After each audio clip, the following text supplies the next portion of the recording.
in Lake County, as well as their employees and employers on behalf of the employees. Any updated programs based on what we had from a little over a week ago. Things have changed, the dynamics have changed. Certainly it hasn't gotten any better for folks that are out there looking for resources to maintain their business or their ability to maintain to keep their employees for when work does open back up. So we've got a lot of ground to cover. So with that, I would like to open it up to Jeff and Andy Lucas from Community Development Services to offer a presentation of their services that they're offering. Hi, thank you, Rob. This is Jeff. So just so folks know, Andy and I work, we have our own business, Community Development Services. We work on behalf of the Lake County and the Northern California Small Business Development Center group associated with Scott Rodowsky. So today we wanted to talk to you folks about some of the changes that have occurred since our last meeting relative to the SBA programs and services, but also a couple of other new loan programs that we're working on and that will be available to you. Andy's going to get into the specifics of that. And then at the end of it, I want to make a quick add-on to a loan program that's available up in the Cobb area. And we're hoping to extend the area that low interest loan program is going to be made available for. So Andy, I'm going to turn it over to you to get into the two SBA programs. Thank you. I'm going to share my screen with everybody here real quick.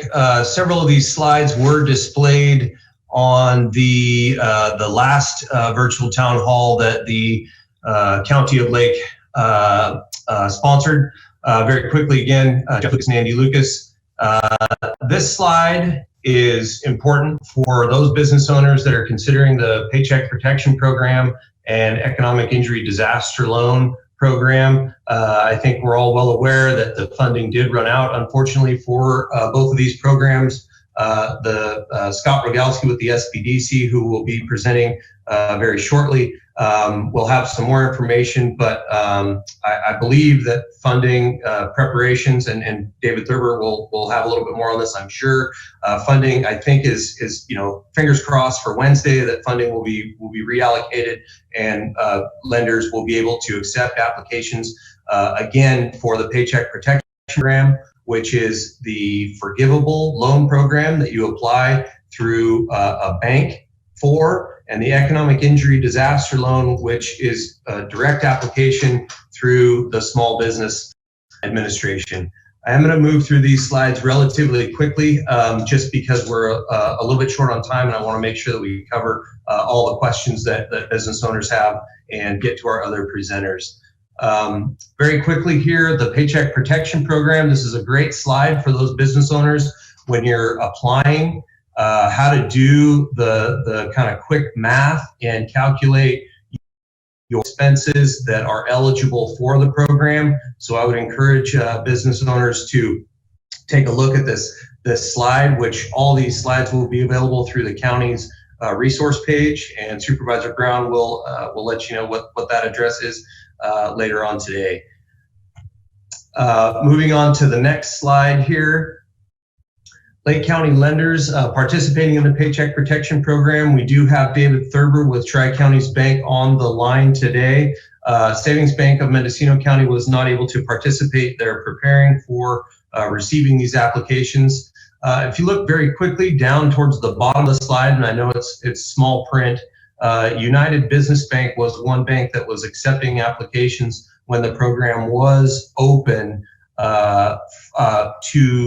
They were accepting applications from their non-depositors. So if you did not have a relationship with that bank, you were able to make an application. And each bank, again, is going to have their own sort of parameters for these programs. Each bank will have some specific requirements for verification of that information that you will provide to them as a business owner with regard to your allowable and forgivable expenses. The next slide here is resource links. These are kind of general resource links for when the application, when those programs will come back online. So the economic injury disaster loan, again, through the SBA is the bottom link, sba.gov, okay? And then the U.S. Treasury PPP resource and application page has a lot of different information links that you can get. You can download the actual application itself. However, again, you will apply through bank's portals. So whichever bank you want to apply through, and there are several, again, within Lake County and throughout the state that are accepting these applications when that funding does become available. This is a resource for small businesses. I did check on the actual application page, and unfortunately it looked like I was getting an error message. This application for the Chamber of Commerce Foundation small grant program in the amount of $5,000 was based on zip codes. All of Lake County did apply. It also was for businesses that employ between 3 and 20 people. And unfortunately, it looked like their system was absolutely inundated within the first hour, and I was getting an error message, unfortunately. So I do encourage folks, if you are interested, to take a look at this program. My hope is that, again, they will reopen up their portal so folks can make application. I just, unfortunately, there's just such a need out there that people are applying very, very, very, very fast to these programs. So this is information I encourage folks to follow up on. Through our local Lake County Chamber of Commerce, and CEO Melissa Fulton will be presenting very shortly. There is a grant program available. This is for lodging workers, so direct assistance to restaurant and lodging workers through Beckstoffer Vineyards. They provided funding to several counties where their business is located, and Lake County is one of them. And this is through the Lake County Chamber of Commerce to restaurant workers. Their lowest income, as I believe was the intent, Melissa can correct me on this if I'm wrong, referrals from business owners as to their lowest wage earning employees could be referred to the chamber. It's a quick verification process, and the chamber is able to assist them if they make the qualification. Melissa can perhaps touch on that very shortly, but this is again a local resource. The Mendocino Economic Development Finance Corporation, EDFC, has a disaster assistance loan program. They serve Lake County. We've worked with them for many years. This program came about following the several fires and PSPS issues that we faced, and the EDFC established this loan program. You can see there the parameters of the program, up to $50,000. Interest rates as low as 3% there. Fees are potentially can be waived. And Robert Gernert, who's a wonderful gentleman, is the contact there. Their office is over in Ukiah, and you can look for more information on the edfc.org webpage. I know that was a fast rundown of several local resources, but you will be able to view these slides and this audio again. Very quickly, I'm going to turn it back over to Jeff for our last slide here, which the resources, Lake County businesses. Yeah, thanks, Danny. This the first item on there is the Ask SBDC.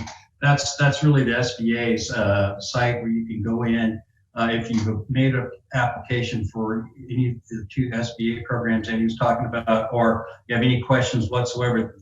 It's really helpful and really fast, and they're really great. So I urge everybody who's interested in these programs to utilize that. Of course, Andy and I are always here to help, and that's our job, to facilitate this stuff. The Lake County Chamber of Commerce, Melissa Fulton, doing a fantastic job, and also available for assistance. And then the Lake County Economic Development Corporation is also on hand and ready to assist you.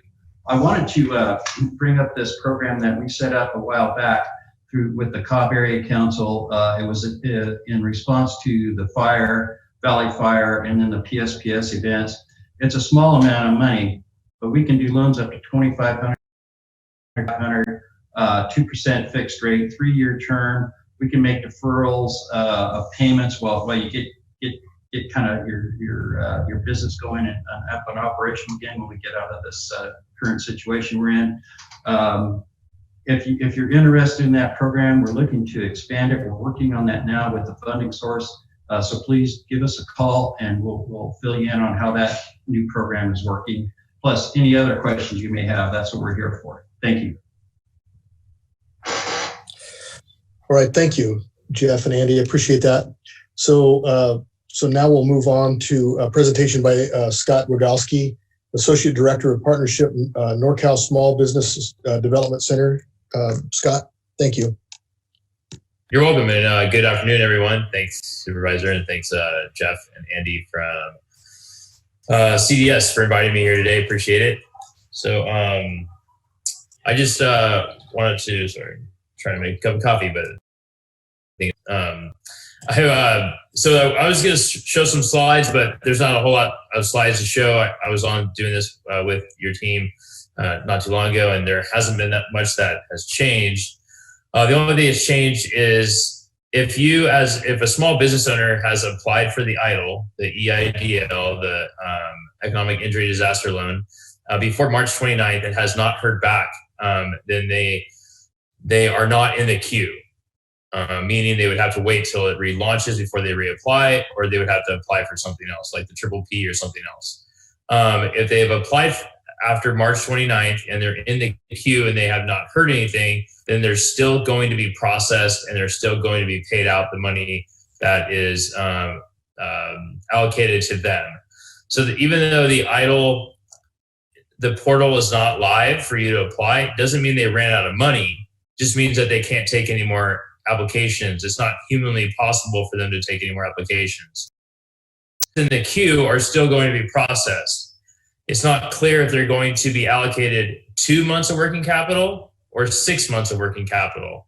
I'm thinking that they might do a median of the 2 and the 6 because those are the 2 parameters that they put out when they first launched it till today. So if you're in the queue, you're good with EIDL. The PPP, on the other hand, if you're in the queue with your lender and they have a loan number for you from ETRAN, ETRAN, which is the SBA loan portal, if they have a loan number for you, you're golden.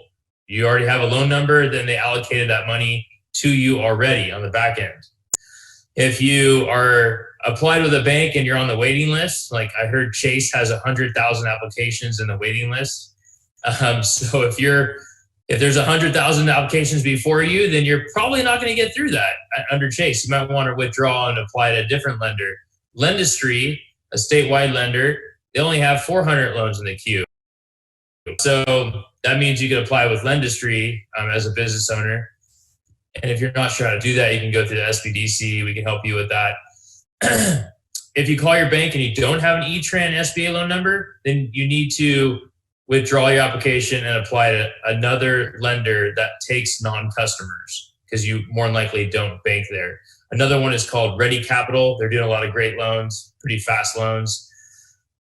So the government or the feds or whomever, the Dems and the Republicans at the White House, they haven't come to a final agreement.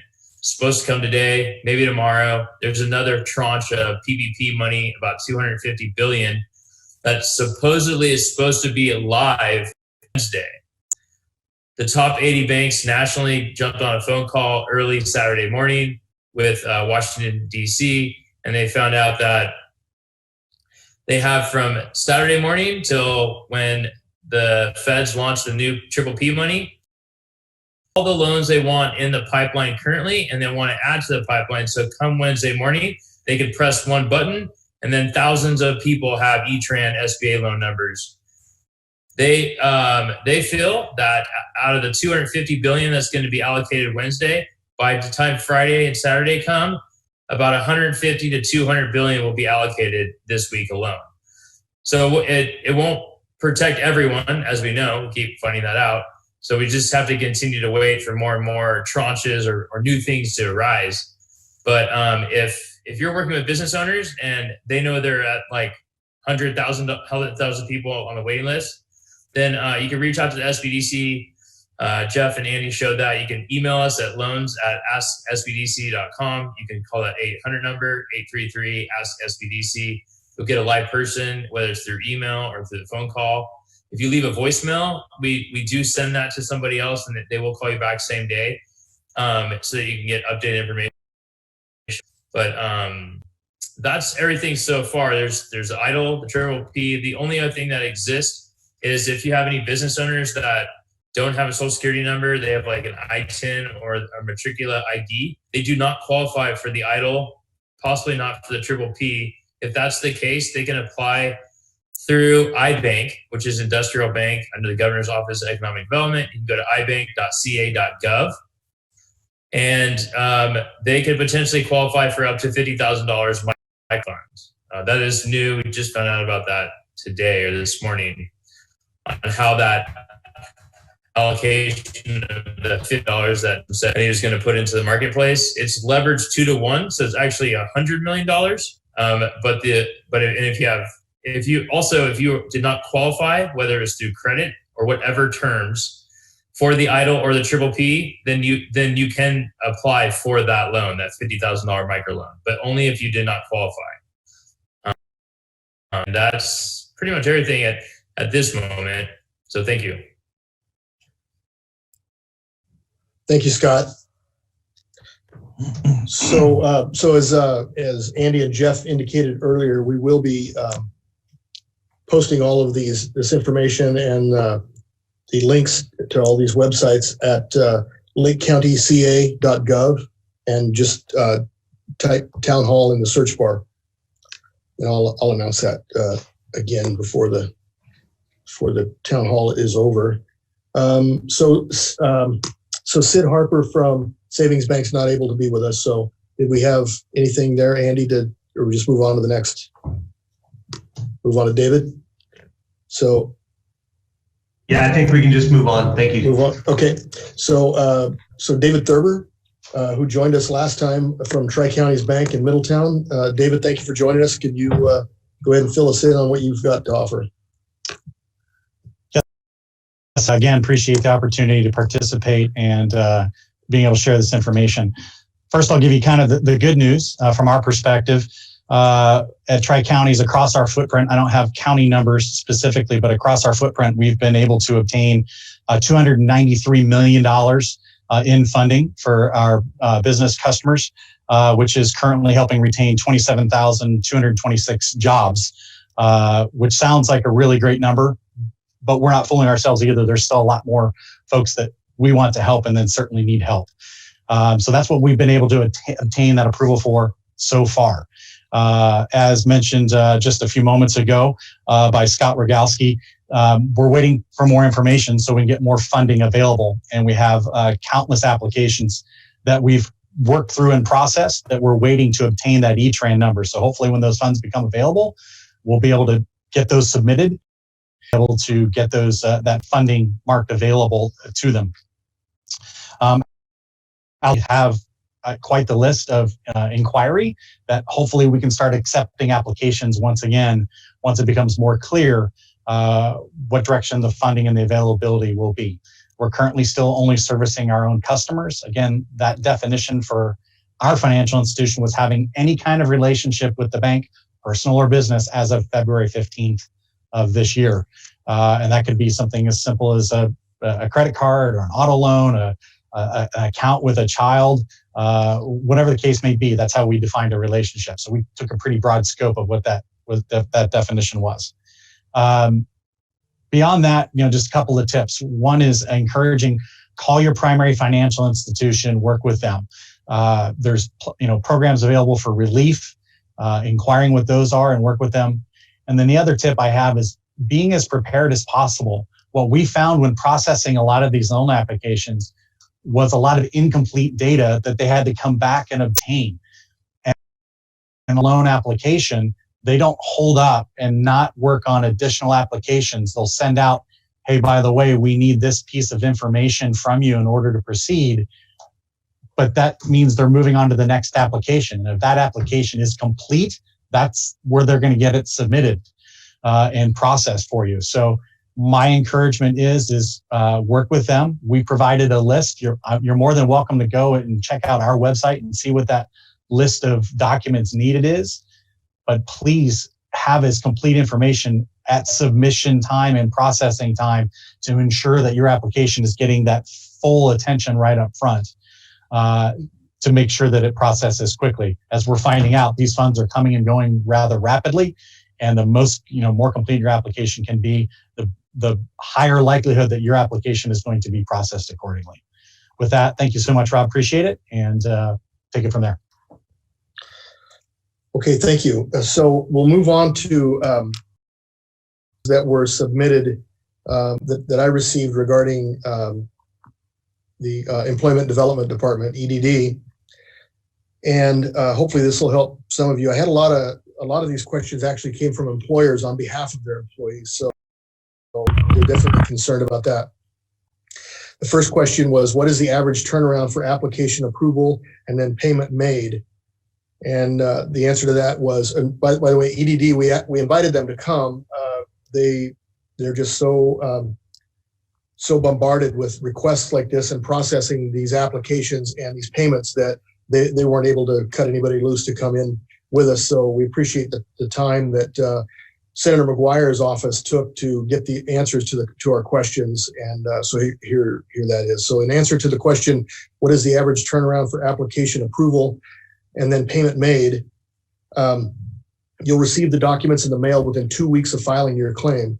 Notice of unemployment insurance filed, an overview of the information you provided when you filed a claim, and you need to contact UI within 10 days of the mail date if any information is incorrect. Reporting incorrect information may result in disqualification, overpayment, or overpayment penalties. Then you'll get the notice of unemployment insurance award, your weekly benefit amount, and maximum claim amount based on wages reported by your employer. Contact UI within 30 days of the mail date if any information is incorrect. Employment Development Department customer account number notification. Your EDD customer account number, EDD-CAN, is required to register for UI online and may be used instead of your Social Security number when speaking with the EDD. Unemployment insurance benefits, what you need to know. Important information about eligibility requirements for UI benefits and a step-by-step guide to certifying for ongoing UI benefits. And continued claim form. This form to certify for continued benefits every 2 weeks. You can also certify through UI Online SM or EDD Telecert SM. Receiving benefits. When your first benefit payment is posted to your account, Bank of America will mail you an EDD debit card SM. It may take 7 to 10 days to receive your debit card. Once you activate the card, you can track, use, and transfer your benefit payments. Once you activate the card, you can track, use, and it looks like they put that in there twice. You can set up a one-time or recurring direct deposit transfer to the financial institution of your choice at no cost to you, just by visiting Bank of America EDD debit card, or call the customer service at the phone number on the back of the card. Benefits are deposited on a biweekly basis. Payment information is updated daily and is available through your UI online account or by calling the UI self-service phone line. The second question was, is EDD fully staffed now? If not, when? And if so, how long will they stay that way? Beginning Monday, April 20th, today, the Employment Development Department's office hours will be extended to 8 a.m. to 8 p.m. every day in order to respond to the record number of unemployment insurance claims the state is receiving. A total of 1,340 state employees have been directed or redirected to increase staffing at the call center and assist Californians with their UI claims as hours of operation are increased. The link to that we'll also post is edd.ca.gov/about. EDD. So the EDD asks people to apply online and look first for answers on its website before calling. Governor Newsom said EDD leaders will move 550 staff members to focus on the increased volume of applicants, and will move hundreds more specifically into the call center. In the past 5 weeks, EDD has seen more than 2.7 million unemployment claims filed, nearly the same amount as all unemployment claims during the 2008 Great Recession. The third question was, if applications are not processed prior to employees going back to work, will the payments for lost time be retroactive? The answer was, for regular unemployment insurance, file your UI claim in the first week that you lose your job and have your hours reduced. Your claim begins on the Sunday of the week you submitted the application. Important to remember is waiting to file can delay your benefits. So you want to file those right away, and there's a link to that as well, www.edd.ca.gov/unemployment/filing a claim. For pandemic unemployment assistance, benefits can be retroactive to weeks starting on or after February 20, depending upon your last day of work due to COVID-19 and regardless of when you submitted your claim application. The effective date of your claim will begin the Sunday of the week when you last worked and became unemployed due to the reasons directly related to COVID-19. And there's a link to that as well. It's the EDD link with /coronavirus-2019. Number fourth question, does everyone that has been laid off qualify for benefits, regardless of how long they've been employed? This was asked by an employee of a newly started business. The answer was, we would recommend they submit a UI claim if they earn W-2 wages and have had their hours wages reduced. EDD will then process their application and determine if you qualify. If you did not earn enough if you did not earn enough wages before being laid off to qualify for regular unemployment insurance, you should file a claim unemployment assistance program once the application becomes available on April 28th. So that'll be coming up next week. The fifth question was, do self-employed qualify for benefits? The answer was yes. The new pandemic unemployment assistance program provision expands coverage to certain workers who traditionally are not eligible for unemployment benefits under state law, such as individuals who are self-employed, independent contractors, who have limited work history, or who have exhausted all rights to regular or extended unemployment benefits, among other issues. EDD announced on April 14th that they need 2 weeks to create the new technology to process these claims. The application will be available on April 28th. Once up and running, the EDD's new system will begin to pay individuals within 24 to 48 hours of applications being filed. Gig workers who believe they may have been misclassified as independent contractors should apply for benefits through the insurance program. True independent contractors should apply for the Pandemic Unemployment Assistance Program. Under the PUA, individuals can receive weekly benefits to be the same as those provided under the standard UI program, subject to verification of their earnings. The minimum weekly benefit amount is $167, but weekly amount may be higher and equal the amount provided under regular UI, maximum $450 per week, depending on proof of prior earnings. Individuals may receive up to 39 weeks of benefits, which can be retroactive for COVID-19 related unemployment starting February 2nd through December 31st, 2020. In addition, PUA recipients will also receive $600 per week added to their benefit for the weeks they were unemployed during the period of March 29th through July 31st, 2020. The Employment Development Department will be accepting online applications for this program beginning on Tuesday. And there are some eligibility information and FAQs that we'll also add to our resources on our county website. Additional $600 per week from CARES Act funding. Unemployment insurance program.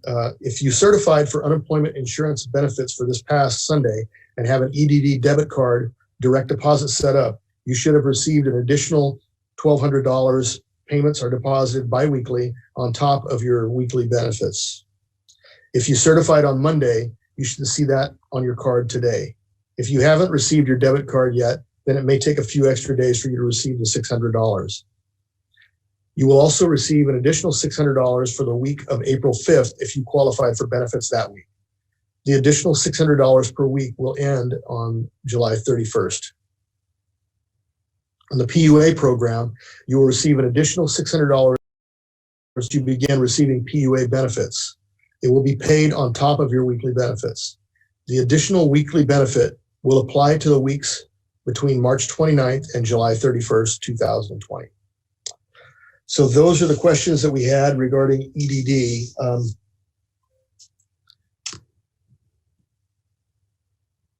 Jake, are there any other questions that came in to vision@lakecountyca.gov?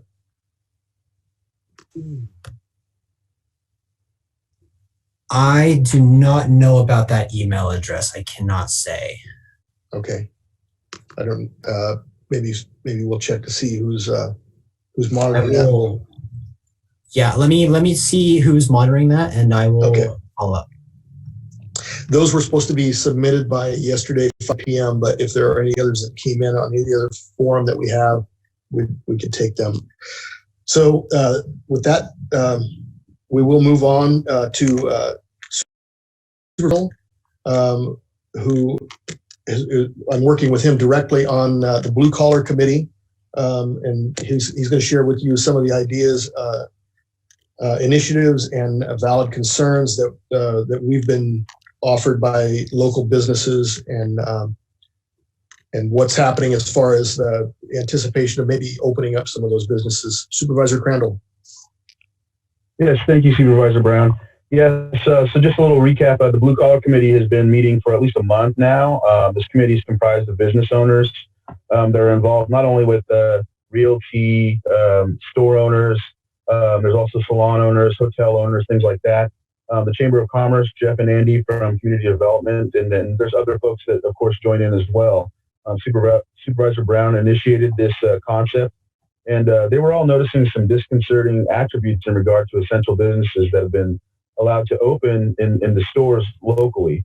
And so they were noticing like stores were able, that they were able to sell, but because they sell like, food and water, or even things as like a refrigerator. So they were noticing that, and it's like, wait, I could sell those things too. I have those, but they were just feeling a little disconcerted about that. So they were worried that we also noticed that there was going to be some major implications in regards to agriculture. So if there's no protocol in place to work during these harvesting seasons, they're going to have some problems with that. So they're thinking of ideas to try to start getting ready for recovery.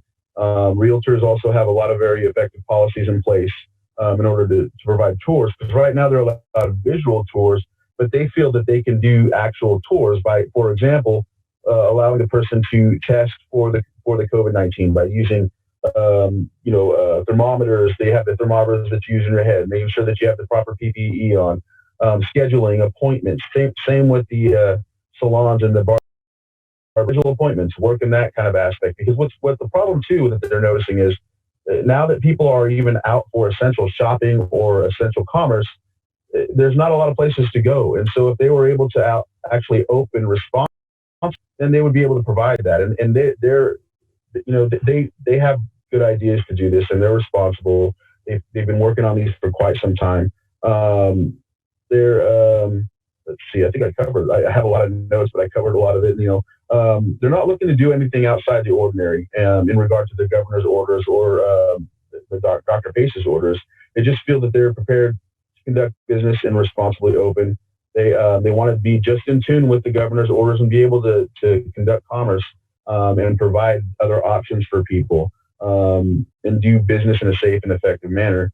Another thing to add is that recently I've been put onto there's the COVID recovery group that Dr. Pace is holding, and I'm able to be on that and share their thoughts and initiatives for that. They're also the Blue Collar Committee are are things in line of wanting to open different parks so that people can actually go and exercise so that they don't start getting, overweight, or even for mental stability, even allowing different things like kayaking on the lake, and simple things that aren't going to invoke people coming from out of town into our areas. And so this group has a lot of great ideas. They're working constructively in a way to try to help us, with bringing things back to normalcy. And hopefully, when we start doing the recovery phase, this work that the Blue Collar Committee has put together is going to be a really big factor in it. So that's the kind of rundown that I have of it. Is there anything else you would have to add there, Supervisor Brown? No, I think you covered it. The main thing is, private enterprise and entrepreneurs are without question the most creative groups that there are. They can come up with plans and implement them themselves, their employees, and the public much quicker than the government can. And so I really appreciate the work that they're doing and your help on that as well. And both of us are going in there from the perspective of not just being on board, but also being in business ourselves. So we can certainly relate to that, and it's been very helpful to both of us. So thank you. Right. And the last thing I'll add is that, especially in regard to the realtors, is that, because of these different initiatives like the CARES Act and PPP and EIDL, some folks aren't able to attain that type of help because they're running out of funding or they're running out of applications. So it really would help if people could refinance or buy homes or sell homes in this time frame to be able to use their own assets to recover from this situation. So I just wanted to add that. Yeah, thank you. That's a good point.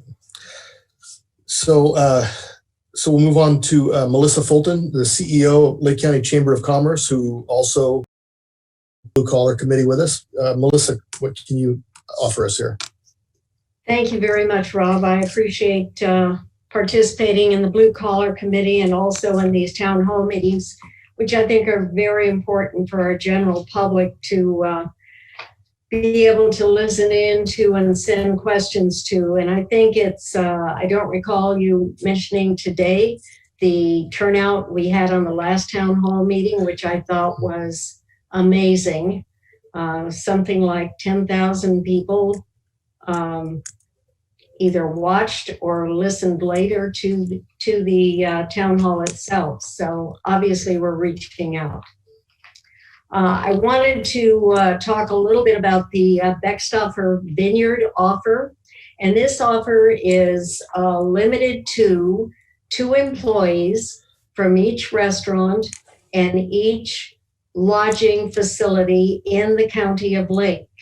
And suggested that those owners of those businesses submit the names of 2 of their lowest paid employees to qualify those employees to each receive a $300 check directly to their mailing address. So at this point, out of 110 people that are 110 open slots, I should say, I still have 57 slots open. So when this is all said and done, employees in Lake County that I've just described will receive a total of $33,000 from Beckstoffer Vineyards. He has also made that available in Sonoma and Mendocino County, a like amount. So what I need from each employer is the name, the mailing address, the weekly rate of pay, how long that employee has been with the business, and were they laid off or had reduced hours. I also need the tenure and the rate of pay. So given all of those parameters being submitted to me, then I just send that information on to Andy Beckstoffer and his company. And I just received an email this morning that of those 43 names that I've already submitted, they will be issuing checks this week. So it's a great program. Andy's hoping that perhaps some of the other employers who can afford such generous offerings will follow in their footsteps. We've done a very quick survey. We asked for, and so as a result, I don't have a professional analysis of this survey, but I would like to share what we have received so far. The original survey went out on Wednesday. We sent a reminder on Friday morning, and I'm going to send a reminder again this afternoon so we can gather more information. Basically, the chamber sent to 902 business emails, and of that, we had a 50% open rate, so about 451 businesses. And of those, those who responded, who actually took the survey, is a little over 26%, which I'm told by people who conduct surveys, that's fairly good amount. Of those questions that we asked, I won't be covering all of them. We asked how many full-time people and how many part-time people. And of the full-time people, going from one person that is a sole proprietor up to 5 employees, that totaled 45% of those businesses who answered. Part-time, it was right at 27% for the same number of employees. Excuse me. 69% of those businesses have reduced their hours, and 28% of the businesses who employ 25 or more people, 45 again, excuse me, got lost there.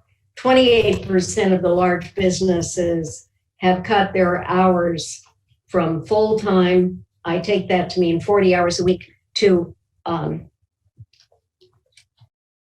16 hours a week. So that's a huge reduction that really amplifies some of the information that you've heard previously this afternoon. Too many people out of work, a lot of people who cannot visit even the local businesses who are open other than grocery stores, because obviously everyone has to eat. We asked how many people are, how many businesses are operating remotely, how many are on-site only, and how many are both on-site and remote. 39% of our businesses, of those who answered, are operating remotely, and 33 are doing both on-site and remotely. How many businesses have closed completely? Out of 107 businesses, 28% closed completely. So majority who are still open and operating. And then 77 businesses, or 68%, said that they have reduced their hours. One of the final questions was, what is your greatest concern as this goes on?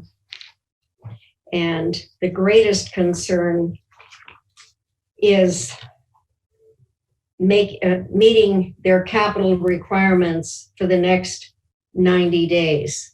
That's 43% of them are concerned about meeting it for 90 days. However, 28% are concerned about the next 60 days, the next 2 months. In other words, they're not concerned they're going to make it another 2 months. The final question had to do with, have you applied for financing? 54% have already applied for financing, but as we've heard from Scott and from David, a lot of those people may have applied, but it's questionable whether or not they are going to be able to receive funding. there were another 16% who are interested in funding. And I've provided the names of those people to Jeff and Andy, and they're contacting those people to see if they can help them. 30% out of the ones who replied said they were not interested in financing. So being the eternal optimist, I'm taking that 30% of the people who responded feel that they have enough reserves where we are right now. Now, heaven knows we don't know how long this is going on, but when we sent the survey out, I neglected to mention that not only did we send it out to 902 emails, but we sent it separately to all 7 business associations in the County of Lake, and we asked them to please forward it to their members. And business associations, that includes the Clear Lake Chamber. So we feel that this survey, given that everybody has forwarded on, is covering a good percentage of the businesses in Lake County.